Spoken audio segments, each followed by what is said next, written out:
السلام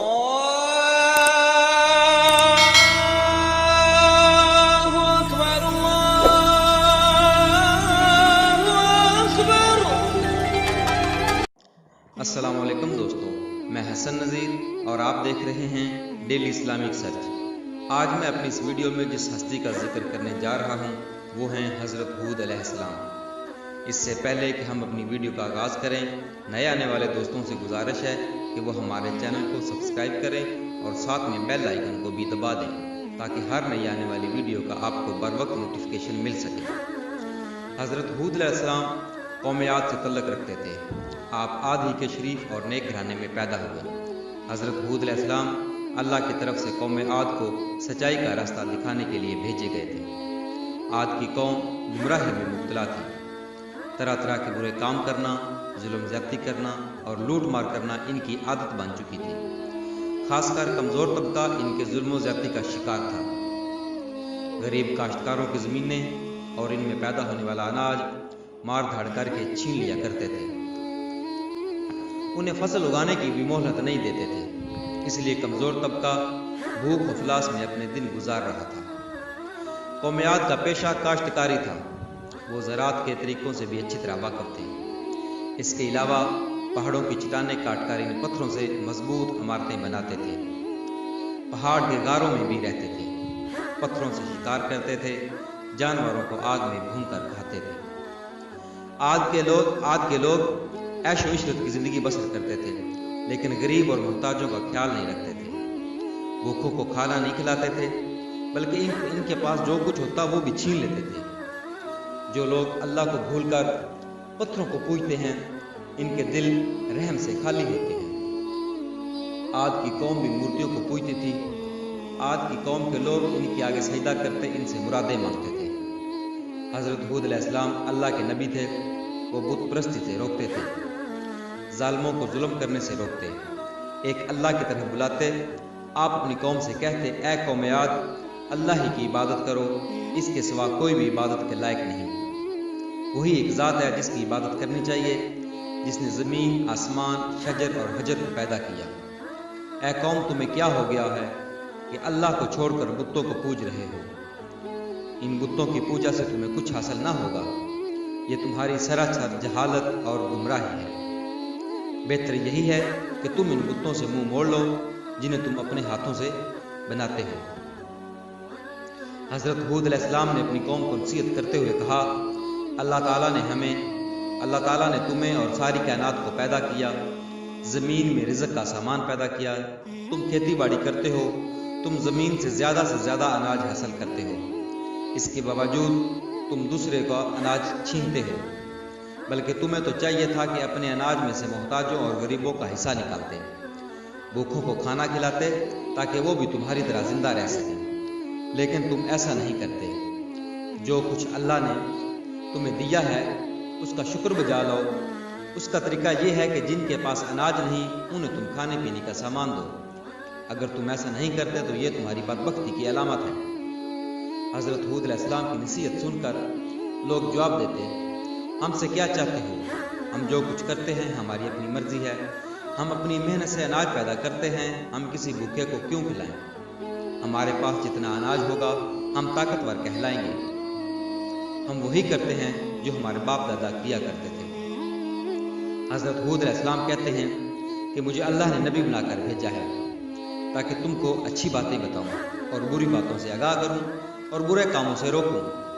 اگر تم سیدھا راستہ پر نہیں چلو گے تو اللہ کے عذاب سے نہ بچ سکو گے۔ حضرت ہود علیہ السلام بار بار اپنی قوم کو نصیحت کرتے رہے۔ ایک مرتبہ آپ نے انہی باتوں کو دہرایا، اے قوم، میری بات مان لو، میں تمہارا بھلا چاہتا ہوں، جو کچھ میں کہتا ہوں اس میں تمہاری بھلائی ہے۔ حضرت ہود علیہ السلام نرمی سے سمجھاتے کہ کسی کمزور پر ظلم نہ کرو، کسی کا رزق تنگ نہ کرو۔ انہیں پیار سے سمجھاتے کہ اے قوم، میں تمہارا بھائی ہوں اور دوست ہوں، میں تم سے کچھ نہیں مانگتا، جو کچھ کرتا ہوں اس کا صلہ مجھے اللہ دے گا۔ قوم کا شبہ دور کرتے ہوئے کہتے ہیں، اے قوم، کیا تم یہ سمجھ رہے ہو کہ مجھ پر ایمان لاؤ گے تو تمہاری کھیتی باڑی برباد ہو جائے گی اور تمہارے عیش و عشرت میں خلل پڑے گا؟ ایسا کبھی نہ سوچو۔ اگر تم بتوں کی پوجا چھوڑ دو اور مجھ پر ایمان لاؤ تو تمہارے مال میں اللہ اور بھی برکت ڈالے گا اور تمہیں قوت عطا کرے گا۔ آپ نے پہلے زمانے کی باتیں یاد دلاتے ہوئے کہا، اے قوم، کیا اللہ نے گمراہوں کو ہدایت دینے کے لیے حضرت نوح علیہ السلام کو نبی بنا کر نہیں بھیجا تھا؟ اس قوم نے اللہ کی باتوں کا انکار کیا تو کس طرح اللہ کے عذاب نے انہیں پکڑا تھا؟ پھر تم میرے نبی ہونے کا انکار کیوں کرتے ہو؟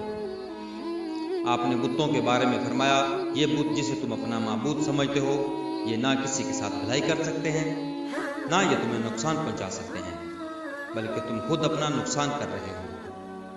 آپ نے انہیں آگاہ کرتے ہوئے کہا، اے قوم، تمہارے جھوٹے معبودوں پر نہ تو میں ایمان لاؤں گا، نہ میں ان سے ڈرتا ہوں۔ میرا بھروسہ صرف اللہ پر ہے جو تمہارا اور میرا پروردگار ہے۔ قوم عاد کے لوگ برابر نصیحت سنتے لیکن کوئی توجہ نہ دیتے، ایک کان سے سنتے تو دوسرے کان سے اڑا دیتے۔ ایک روز قوم عاد کے لوگوں نے حضرت ہود علیہ السلام سے پوچھا کہ تم بار بار نبی ہونے کا دعویٰ کرتے ہو، تو اس کے تمہارے پاس کیا دلیل ہے؟ ہمیں دلیل دکھاؤ، ہم دیکھنا اور سننا چاہتے ہیں، بغیر دلیل دیکھے ہم اپنے معبودوں کو نہیں چھوڑیں گے۔ اور یہ بھی بتاؤ کہ عذاب کی بات کر کے ہمیں ڈراتے ہو، وہ عذاب کب آنے والا ہے؟ حضرت ہود علیہ السلام نے جواب دیا کہ تم مجھ سے سوال کرتے ہو کہ عذاب کب آنے والا ہے، یہ تو اللہ ہی بہتر جانتا ہے، میں تو صرف اللہ کا پیغام پہنچانے والا ہوں اور آنے والے عذاب سے خبردار کرنے والا ہوں۔ ان تمام کوششوں کے باوجود گمراہ قوم راہ راست پر نہ آئی۔ اللہ کے عذاب نے جوش مارا اور عذاب کے آثار پیدا ہونے لگے۔ بارش نہ ہوئی، پانی کی بے حد قلت پڑ گئی، خشکی سے زمین چٹکنے لگی، کنویں سوکھنے لگے، کھیتوں میں آب پاشی کے لیے پانی تک نہ تھا، درخت پودوں کی ہریالی ماند پڑنے لگی، پھول مرجھانے لگے۔ قوم عاد پانی کے لیے ترس رہی تھی، پانی کا ایک قطرہ بھی میسر نہ تھا۔ حضرت ہود علیہ السلام نے اپنی قوم سے کہا، اے میری قوم، اپنے رب سے گناہ بخشواؤ اور پھر رجوع کرو تاکہ اللہ بارش برسائے۔ نافرمان لوگوں نے کہا کہ ہم اپنے گناہ نہیں بخشوائیں گے اور تمہیں رسول بھی نہیں مانیں گے۔ لوگ بارش کے لیے ہر وقت آسمان کی طرف دیکھتے رہتے کہ شاید کہیں سے بادل آ جائے اور بارش برسائے۔ ایک روز ایسا ہی ہوا، بادل کا ایک ٹکڑا نظر آ گیا، لوگ دیکھ کر خوش ہونے لگے کہ اب بارش ہوگی۔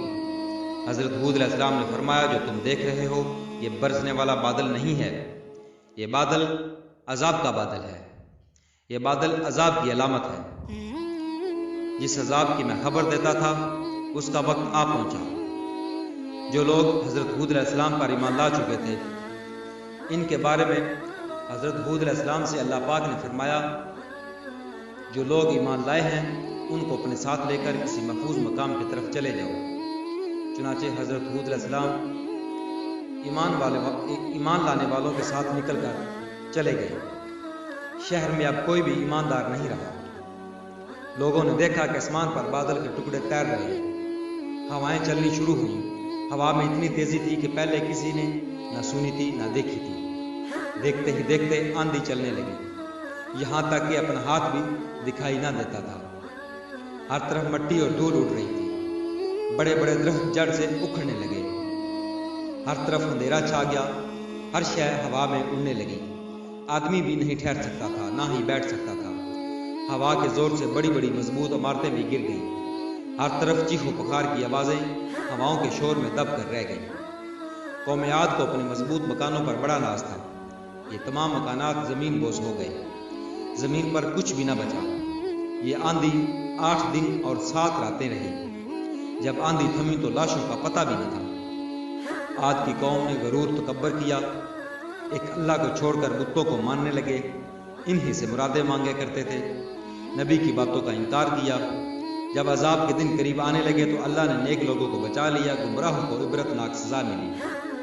عاد کی قوم کا صرف کتابوں میں ذکر پایا جاتا ہے، تباہ شدہ شہر کے کھنڈرات آج بھی درس عبرت کا نشان بنے ہیں۔